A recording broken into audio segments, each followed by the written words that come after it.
Welcome to Not Milk Never Milk. Subscribe if you're lactose intolerant.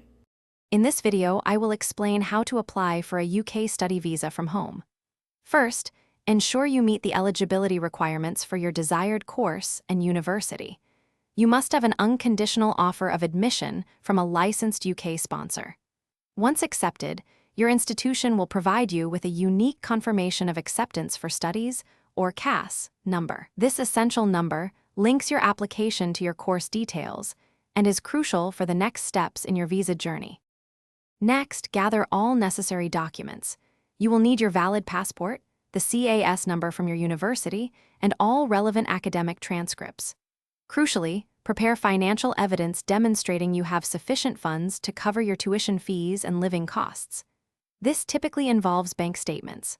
Also, ensure you have any required English language proficiency test results, such as IELTS, ready to submit with your application. Now, it is time to complete the online visa application form.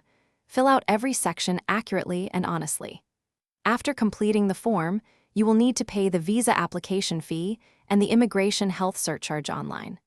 This surcharge grants you access to the National Health Service in the UK. Finally, book an appointment at your nearest visa application center to submit your documents and provide your biometrics. Attend your scheduled appointment at the visa application center. Here, your fingerprints and photograph, known as biometrics, will be taken. You might also be asked to attend a short interview about your study plans and intentions. After this, your application will be processed. You will then await the decision on your UK study visa, which will be communicated to you, typically via email or through the application portal. Thanks for watching. If this was helpful, leave a like and consider subscribing. See you next time.